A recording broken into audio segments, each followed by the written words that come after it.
आप निडर थे, आप सशक्त थे, आप देशभक्त थे क्योंकि आप आयरन लेडी थे। साथियों, हम बात कर रहे हैं हमारे पूर्व पीएम इंदिरा गांधी जी के बारे में। साथियों, इनकी चर्चा आज अमेरिका में हो रहा है। अमेरिका में 1971 के समय में जब बांग्लादेश को भारत ने पाकिस्तान से अलग किया, तो उस समय अमेरिका के राष्ट्रपति रिचर्ड निक्सन हुआ करते थे और वो पाकिस्तान का मदद कर रहा था। तो साथियों, उस समय रिचर्ड निक्सन की जो फाइलें खुल रही है, उनकी डायरियां खुल रही है, उसमें हमारे पूर्व पीएम के लिए इतनी भद्दी-भद्दी गालियां तक उस फाइल में लिखी हुई है कि कैसे ये अमेरिका कैसे भारत को पूरी तरह से दबा देना चाहता था, क्योंकि अमेरिका पाकिस्तान का मदद कर रहा था और अमेरिका ये नहीं चाहता था कि पाकिस्तान हार जाए, क्योंकि सोवियत संघ भारत का मदद कर रहा था। उस समय सोवियत संघ बिखरा हुआ नहीं था, सोवियत संघ का हिस्सा रूस हुआ करता था। सोवियत संघ के साथ भारत ने 20 साल के लिए सुरक्षा एग्रीमेंट कर लिया था, मतलब कि भारत के ऊपर कोई भी देश अगर हमला करता है तो उसका मदद रूस करेगा। तो ये एग्रीमेंट हमारे उस समय की आयरन लेडी ने, एक महिला प्रधानमंत्री ने कर लिया था। देखिए उनकी कूटनीतिक विचार कैसी थी, उनकी सोच कैसी थी, उनकी चाल कैसी थी कि अपने देश को कैसे सुरक्षित किया जाए। तो उन्होंने सोवियत संघ के साथ 20 साल के लिए एक सुरक्षा एग्रीमेंट कर लिया था। तो साथियों, और इसके बाद क्या होता है कि अमेरिका में जो फाइलें खुल रही है रिचर्ड निक्सन का, उसमें ये तक जिक्र है कि वो चाइना को कह रहा है कि आप भारत पे हमला कीजिए, हम आपके साथ हैं। पाकिस्तान तो भारत के साथ हम लड़ाई लड़ ही रहा था 1971 में, और अमेरिका चाइना को भी कह रहा था कि आप भारत के साथ लड़िए। तो पूरी तरह से भारत को घेर रहा था। देखिए आज के जो शीर्ष नेतृत्व है हमारे, वो कहता है कि हमें चाइना भी दबाता है, हमें पाकिस्तान भी दबाता है, हमें दो दो पक्षों के साथ लड़ना होता है। लेकिन वो समय आज ही नहीं है, वो समय उस समय भी था कि कैसे हमें चाइना के साथ भी हमने 1962 और 1965 में युद्ध लड़ा, फिर 1971 में पाकिस्तान के साथ भी युद्ध लड़ा। तो देखिए कैसे हम युद्ध लड़ते लड़ते, सभी देशों के साथ लड़ते लड़ते कैसे आज ये स्थिति में है। और आप लोग कहते हैं कि आखिर वो लोग किए ही क्या है, तो ये किए हैं कि हमने 1971, 1962, 1965, 1999 में युद्ध लड़ा है।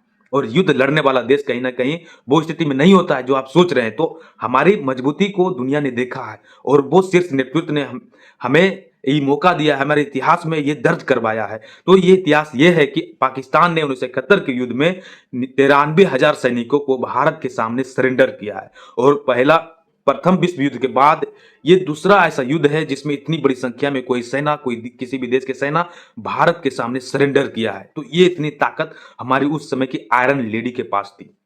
तो साथियों, आपको इतिहास से बच के नहीं रहना चाहिए, इतिहास को आपको जानना चाहिए, क्योंकि ऐसी आज का माहौल है हमारे देश की मीडिया ये बताती है कि आज से पहले ऐसा हुआ ही नहीं था। साथियों, आज से पहले ऐसा ये हुआ था कि हमने 1971 में 93,000 सैनिकों को सरेंडर करवा दिया था।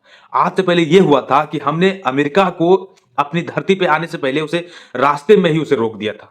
ऐसा हुआ था, आज से पहले ऐसा हुआ था। तो साथियों, एक उदाहरण आपको समझाते हैं कि 1962 के युद्ध में रेजांगला एक सेक्टर था, वहां पे अहीरों का एक बड़ा टुकड़ी था। सिर्फ अहीरों की ही सेना वहां पे उस समय उस टुकड़ी में शामिल होता था। तो 100 अहीर थे, 162 अहीर थे, और 1000 चाइनीज फोर्स थे। और 1000 चाइनीज फोर्स को मात्र 162 सैनिक मिलकर ही उसे वहां पे हरा दिया, और उस जगह से उसको इस तरह से भगाया कि वहां पे आज भी चाइनीज फोर्स आने से डरते हैं। और उस जगह को भारत अहिर सेक्टर के नाम से वहां पे कहता है, रेजांगला सेक्टर के नाम से उस क्षेत्र को जाना जाता है, और अहिर धाम के नाम से उसे पूजा जाता है। तो ये होती है। और इधर 93,000 सेना को भारत ने घुटने पे ला दिया, सरेंडर करवा दिया। तो ये होती है किसी भी देश के शीर्ष नेतृत्व की क्षमता। और आपने देखा कि कैसे सिंदूर ऑपरेशन में कोई भी देश हमारा मदद करने के लिए नहीं आया। साथियों, कहते हैं कि अगर आप युद्ध लड़ रहे हैं, आपकी रणनीति क्या है, आपके साथ कौन मदद करने के लिए आता है, आपको कौन उस तरह से मदद करता है जैसे पाकिस्तान को मदद कर रहा था। तो ये सारी चीजें आपकी रणनीति में होती है, क्योंकि आप अगर लड़ रहे हैं तो उसका एक ही मुद्दा होता है कि आप कैसे उसको जीत जाएं। तो ये चीजें होती है। और हमने देखा कि कैसे हमारे नेतृत्व ने वो सारी चीजों में विफलता पाई, और पूर्व की जो हमारी प्रधानमंत्री महिला आयरन लेडी थी, उसकी बखान आज अमेरिका में होता है कि कैसे इन लोगों ने, कैसे एक महिला प्रधानमंत्री ने अमेरिका को, चाइना को, पाकिस्तान को, सभी देशों को, यहां तक कि ब्रिटेन को, पश्चिमी देशों को भारत पे हमला करने नहीं दिया। और उसका एक वजह था कि उस समय की रणनीति अलग थी, उस समय की कूटनीतिक विचार अलग थी, और इसीलिए हम लोग आज रसिया के साथ घुल मिल कर रहते हैं। और रिचर्ड निक्सन की जैसे से फाइलें खुल रही है, तो इंदिरा गांधी की वो प्रबल क्षमता और वो ताकत, एक महिला, एक निडर, निर्भय, एक सशक्त महिला, एक सशक्त नारी की पहचान वहाँ पे दिख रहा है, एक आयरन लेडी की पहचान वहाँ पे दिख रहा है कि कैसे उन्होंने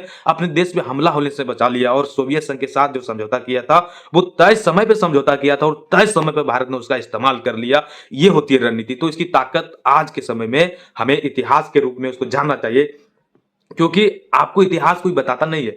आज की मीडिया आज की मीडिया इस तरह से दुनिया में प्रस्तुत कर रही है हमारी शीर्ष नेतृत्व का, कि जैसे लगता है यही सब कुछ कर धर रहे हैं। साथियों, वो समय अलग था। आप अपने नेतृत्व में आप अपने नेतृत्व में 5-5 युद्ध लड़कर दिखाइए हमें।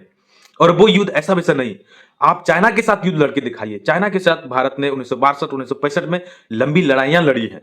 पाकिस्तान के साथ 1971 1999 में कारगिल जैसे युद्धों में भारत ने विजय विजय हासिल किया है। आप वो तो करके दिखाइए। हमारी मीडिया, आज की मीडिया हिजड़े हो गए हैं। आज की मीडिया मीडिया रही नहीं। साथियों, कभी भी आप हमारे देश की पत्रकार पे, हमारे देश की मीडिया पे भरोसा नहीं कीजिए, क्योंकि आपको अब बस आपके साथ क्या हो रहा है, आपको फ्री की रेवड़ियां बट रही है, आपको फ्री में क्या क्या चीजें मिल रही है, यही सारी चीजें आपको दिखने के लिए मिलेगा। आपको वो नहीं मिलेगा कि हमारी स्थिति क्या है इंटरनेशनल लेवल पे। हमें पाकिस्तान को छोड़िए, अमेरिका हमें इस तरह से यूज करता है जैसे कि डस्टबिन में कोई कागज हाथ पोंछ के फेंक देता, उस तरह से इस्तेमाल करता अपने फायदे के लिए। अमेरिका दुनिया में आज इस तरह से दबाव बना के बैठा हुआ है और भारत को वो गले की हड्डी पकड़ के वहां पे बैठा है कि कैसे भारत को दबा दिया जाए और पूरी दुनिया में भारत की जो स्थिति थी, जो धाक थी, वो खत्म करके अमेरिका ने रख दिया। भले ही हमने उसके साथ ट्रेड डील कर लिया है, उसके भी फायदे और नुकसान हमारी मीडिया बता रही है। और कुछ समय हमारी मीडिया ये बता रही थी कि अमेरिका के साथ हम डील नहीं करेंगे क्योंकि अमेरिका